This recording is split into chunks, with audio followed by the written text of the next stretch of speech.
Something new Here we today. go. 5, 4, 3, 2, 1. I'm John Miglosh for the WDMA.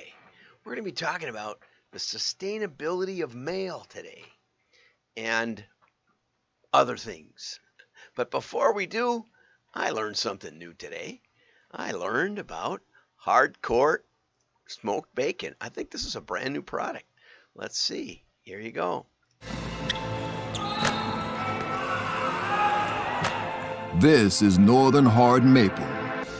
Each winter, it's cut and assembled in Upper Michigan by the hardwood experts at Connor Sports to create the famed courts of college basketball's biggest stage.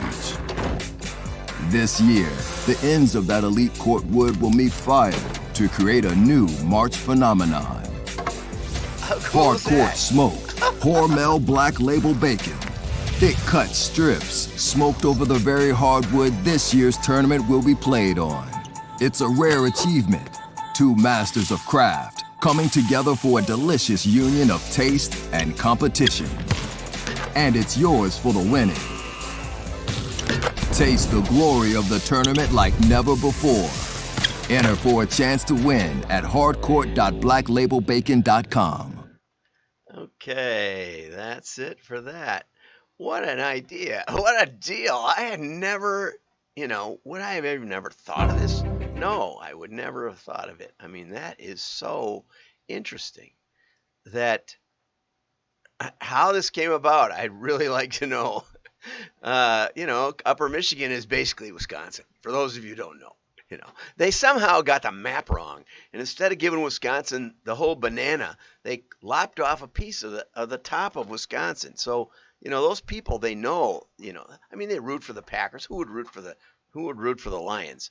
Anyway, so they, I don't think I knew that they built the new courts every year. I didn't know that. I thought, how do they change the paint on those courts so fast? They can't just put down slippery plastic. They gotta, apparently they build them from scratch or something every year. So anyway, when you're building when you're taking a tree and turning it into lumber, there's scrap, and when you're putting the slats of the lumber together, there's some scrap. Now let's take that scrap and let's put it into the furnace and do something valuable with it. There's a real principle there. There's a real principle. Okay, and here it is. Man, I don't know why there's Hormel Black Label. Why don't they just go with Hormel Hardcourt Smoked Bacon? It seems like an excellent branding right there. I don't know why they have doubled up. Maybe Black Label that's a style of bacon that they regularly sell. I don't know. Maybe the people at Newski's can help us out on this. They could explain it to us. Okay, so, which is right up there, just right close to Upper Michigan. It's, like I said, Michigan. What? Anyway, I love the way they got the brackets on there. That's great. What a great little touch in graphics. Okay, from tournament hardwood comes championship strips. It's just over and over. The sports metaphors here just never stop. We're not actually playing, I don't think. I don't know. What happens to the old courts? What do they do with them? My guess is they strip the paint off, somehow reuse them. But again, another mystery. I don't think that we're playing. I don't think we're going to be eating the bacon that from the courts. I think it's from the construction of the courts. So it's not quite like eating the like eating. Who would want to eat the courts anyway? Okay, so unbelievable. The most elite smoked meat ever. And again, I'm paying a high price for this because I'm in the middle of Lent and I don't get to eat bacon until April, end of April pretty much. So it's like it's hard to watch. Yesterday was the chicken double down. Today is bacon. It's even worse. Connor Sports fells cherry maple trees? Is there such a thing as a cherry maple? I know there's cherry and there's maple. I don't know if there's cherry maple. There's black maple. There's silver maple. There's a lot of different kinds of maple, sugar maple. I never heard of cherry maple. We'll have to look that up too. See, every day I learn so much. You can learn it along with me. And if you want to comment, if there is such a thing as cherry maple, it's probably an error. But anyway, as a result, fans can, here's this great. Nick Schweitzer says, that sounds like a Wisconsin name. Fans can go beyond just living and breathing college hoops to actually tasting victory. Okay, using the real hardwood from the most elite floors to smoke our bacon gave us a real opportunity to connect with tourney-hungry fans. And you're probably hearing it here first, until March 20th, people can register online to win one of 68 prizes, probably because that's how many teams there were. There were 2 days ago when we started. Now there's about 20 left. It just blows everybody away. I don't know if you saw that. Arizona, number 2 seed. Whoopsie. It's gone. Broke your bracket. Right. Each of which includes a package of Hardcort bacon, wood chips. Oh, the prizes include the bacon, the wood chips, and a certificate of authenticity. Hormel says the prize value is about $50. So you can register somewhere. I would say go to hormel.com and you probably find it. Connor Sports has been the official court of the men's and women's NCAA March Madness competitions since 2006. And again, where else would you hear all this? Right. Okay, now, moving on to get serious. USPS getting started with sustainable direct mail marketing. And I was a little suspicious. This is the USPS and ANA ganging up. And they tend not to be about results as much as about branding and image and all that stuff. So Christopher Karpenko writes about, he says 89% of the 11,500 respondents to a 2022 survey from around the world have grown greener in their purchasing. I'm guessing this is consumers. And 67% of companies have started using more sustainable materials. Okay, more sustainable. That's the key word here in this article. See this? Sustainable. Okay. We're going to get to the punchline. You wait. Okay, so, and they're going with a bunch of other stuff. Direct mail marketing in particular can help you further your environmental initiatives. And printers that I know hear questions about, well, mail goes right in the trash. I mean, it isn't new. It's been around since I began in the 80s.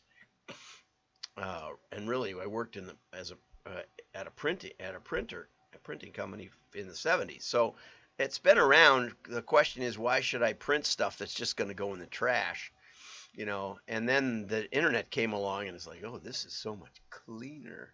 It throws itself away.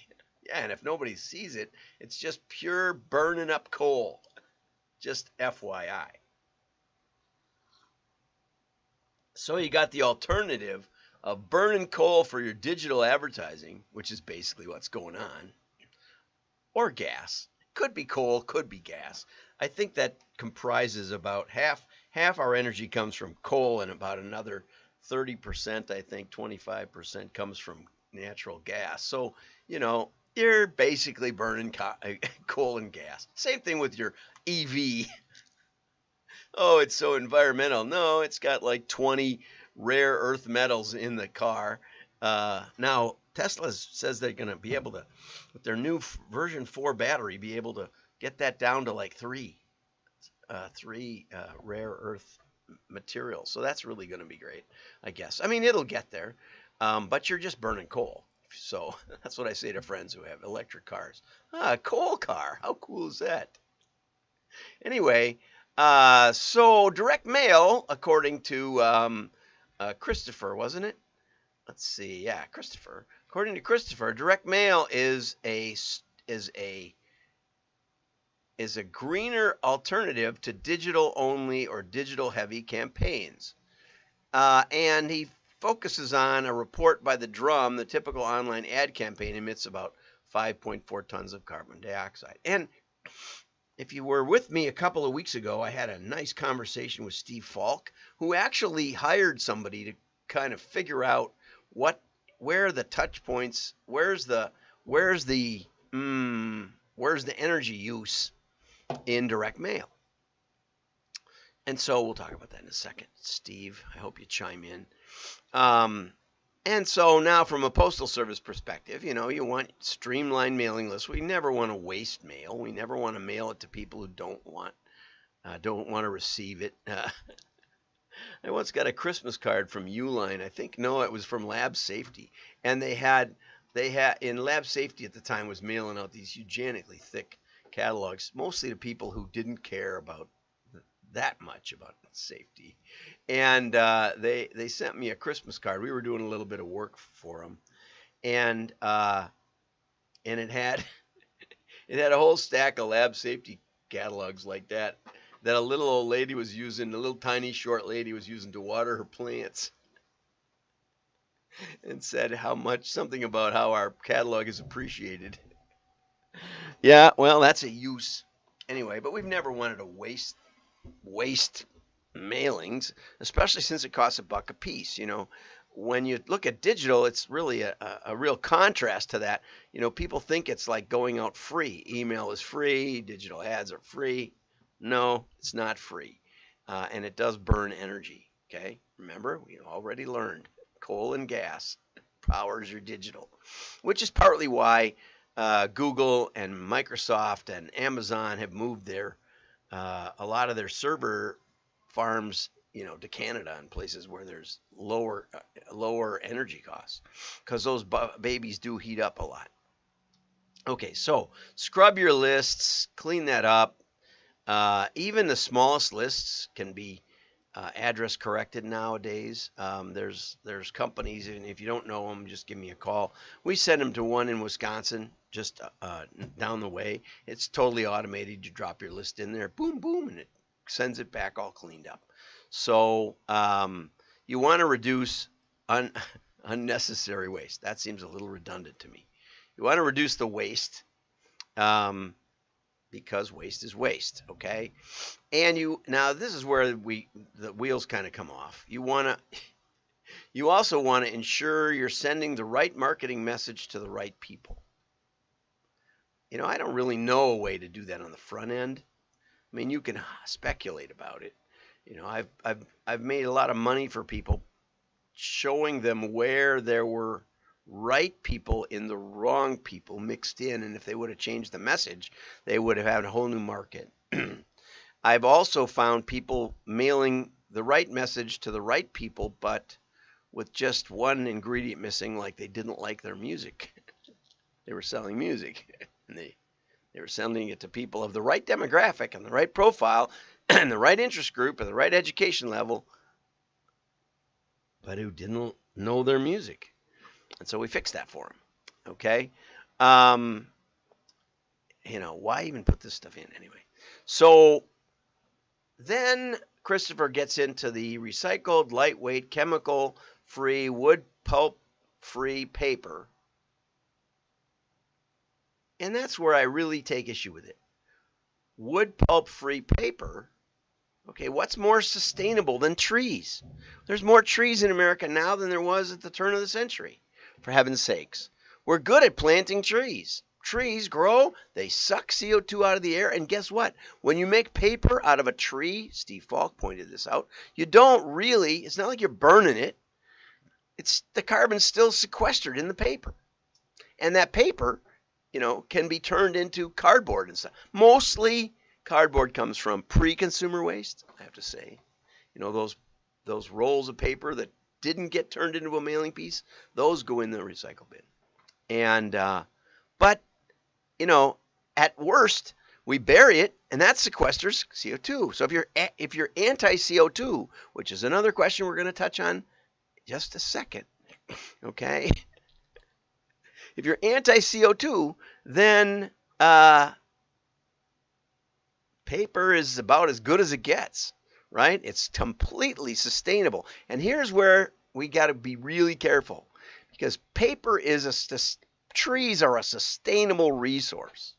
Absolutely. You harvest them, you plant more, you harvest them, you plant more, okay? That's as sustainable as it gets, okay? Pulling oil and gas out of the ground aren't as sustainable as that. Just saying, right? So your digital is not is sustainable. I'm not saying don't do digital because it's coal-powered advertising. I'm just saying direct mail on the face of it. Let's just talk about trees as sustainable. Now, when you recycle that and try to turn it into more paper, it's actually probably more environmentally damaging than just throwing it in a landfill and letting it sequester, right?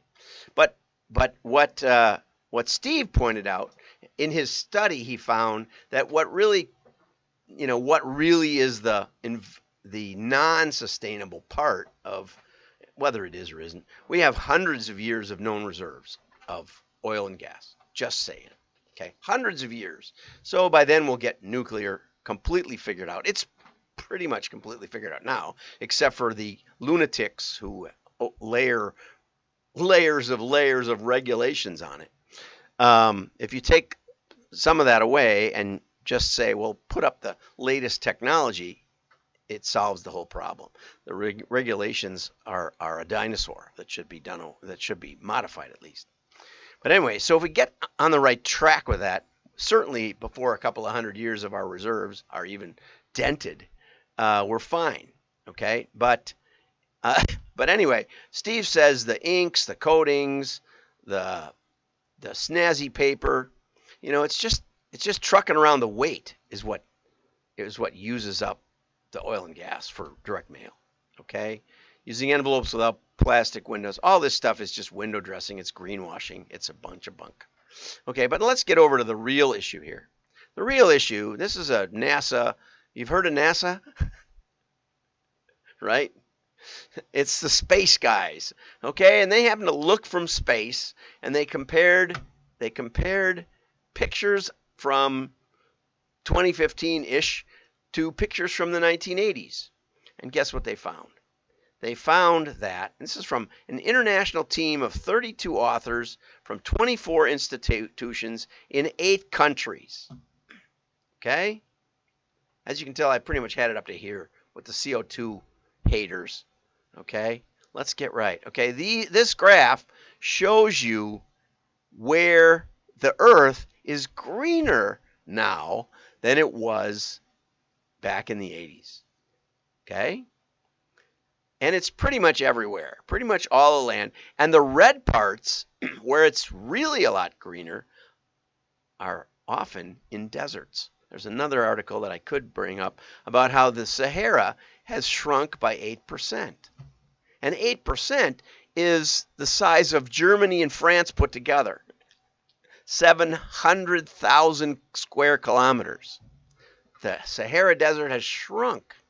I also ran across a study of the Negev and how the trees there are performing far better than expected. And in this article from NASA, don't forget, from NASA, it says carbon dioxide fertilization explains 70% of the greening effect. 70%. Now, does that mean you should light up your SUV every night as you go to sleep to just pump out CO2? Well, actually, it probably does. In greenhouses, they not only do they heat the greenhouses in the winter up here, in Wisconsin, but they duct the CO2 back into the greenhouse. They don't vent it out with a chimney because it has so many beneficial effects for the plants, and it's not linear, but it's pretty close. The more CO2, the better, is basically the thing. The other thing is that human input into CO2 of the planet is minuscule. It's like 4% of the total. Okay? Volcanoes put out a lot. There's a lot of places it comes from that ain't human, which means restricting your economy, restricting your marketing to restrict CO2 hurts the plants, probably hurts the planet, but really doesn't have much effect at all. I mean, like zero, unmeasurable. Okay? And remember, direct marketing is generating a measurable response. So let's get off this carbon dioxide is pollution kick, because even NASA is saying we are greening the world with CO2. Now, does that mean you should have a messy mailing list? No, that's not what I'm saying. It makes tons of sense to clean up the bad addresses, to address correct, address check. And I was part of that effort back in the 90s when it was proposed, and helped with the rules on how we could correct addresses. But you know what the best thing for the earth in terms of human pollution is? First of all, let's focus on pollution. Second, when you raise a country's per capita income from nothing, from zero up to a couple of $1,000s per capita, all of a sudden people care about the water, they care about the air, they care about what's getting dumped in. Okay? So the first thing is we want to help the prosperity of the rest of the world. That's the number one thing. And the number two thing is to help free speech. Because the countries that are the most repressive, if and when they open up, we find vast tracts of destroyed land, polluted beyond recovery perhaps, because no one could complain about it. My daughter had a friend who went to work in China, one of the big cities, and she had to come home. She had to come back to the U.S. because the air was so polluted in China. You couldn't see the sky most of the time. She couldn't breathe. She had to come back. So freedom, prosperity, those are the things that clean the world. Let's not destroy our economy. Let's not destroy marketing in the name of CO2 prevention. It's literally insane. Have a great day. Like and share. It might make your friends mad. That's okay. Happy to talk about it. Happy to have some feedback. Bye-bye.